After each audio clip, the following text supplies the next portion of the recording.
Structure design बनाम object oriented design.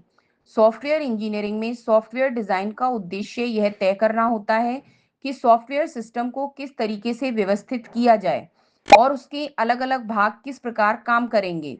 समय के साथ सॉफ्टवेयर डिजाइन की कई विधियां विकसित हुई हैं।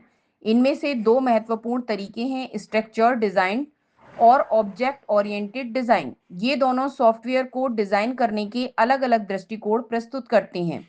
सबसे पहले स्ट्रक्चर डिजाइन को समझते हैं। स्ट्रक्चर डिजाइन एक पारंपरिक तरीका है जिसमें सॉफ्टवेयर सिस्टम को कई छोटे-छोटे कार्यों या प्रक्रियाओं में विभाजित किया जाता है। इस विधि में मुख्य ध्यान इस बात पर होता है कि डेटा सिस्टम के अंदर किस प्रकार प्रभावित होगा और अलग-अलग फंक्शन उस डेटा पर कैसे काम करेंगे। दूसरे शब्दों में कहें तो स्ट्रक्चर्ड डिजाइन में सिस्टम को कार्यों के आधार पर व्यवस्थित किया जाता है। स्ट्रक्चर डिजाइन में अक्सर डाटा फ्लो डायग्राम और मॉड्यूल संरचना जैसे तरीकों का उपयोग किया जाता है। इसमें पूरे सिस्टम को कई मॉड्यूल में विभाजित किया जाता है और हर मॉड्यूल एक विशेष कार्य करता है।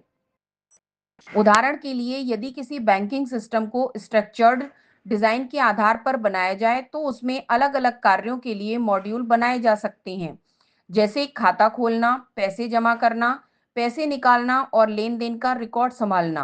प्रत्येक मॉड्यूल एक विशेष प्रक्रिया को पूरा करता है। दूसरी ओर, ऑब्जेक्ट ओरिएंटेड डिजाइन एक आधुनिक तरीका है जो सॉफ्टवेयर को ऑब्जेक्ट्स के रूप में व्यवस्थित करता है। इस विधि में सिस्टम को ऐसे ऑब्जेक्ट्स में विभाजित किया जाता है जिनमें डाटा और उस डाटा पर काम करने वाले फंक्शन दोनों शामिल होते हैं, यानी डाटा और उससे जुड़ा व्यवहार एक ही इकाई में रखा जाता है।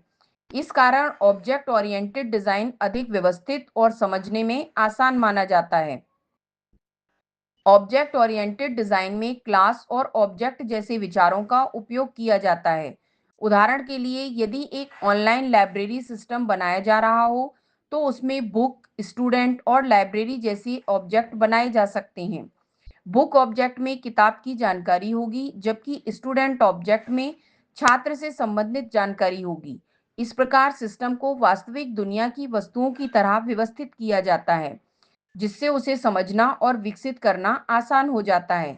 इन दोनों तरीकों के बीच मुख्य अंतर यह है कि स्ट्रक्चर्ड डिजाइन में ध्यान प्रक्रियाओं और कार्यों पर होता है, जबकि ऑब्जेक्ट ओरिएंटेड डिजाइन में ध्यान ऑब्जेक्ट्स और उनके व्यवहार पर होता है।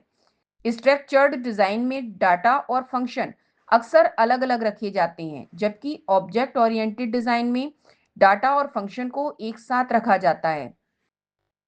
आज के समय में अधिकतर आधुनिक software system object oriented design के आधार पर बनाए जाते हैं, क्योंकि यह तरीका बड़े और जटिल सिस्टम को संभालने में अधिक सहायक होता है। फिर भी स्ट्रक्चर्ड डिजाइन का महत्व पूरी तरह समाप्त नहीं हुआ है, क्योंकि कई छोटे या पारंपरिक सिस्टम में यह तरीका अभी भी उपयोगी साबित होता है। सरल शब्दों में कहा जाए तो स्ट्रक्चर्ड डिजाइन और object oriented design software system को व्यवस्थित करने के दो अलग-अलग तरीके हैं। स्ट्रक्चर्ड डिजाइन कार्यों के आधार पर सिस्टम को विभाजित करता है, जबकि ऑब्जेक्ट ओरिएंटेड डिजाइन वास्तविक दुनिया की वस्तुओं के आधार पर सिस्टम को व्यवस्थित करता है। दोनों तरीकों का उद्देश्य सॉफ्टवेयर को अधिक व्यवस्थित, समझने में आसान और प्रभावी बनाना होता है।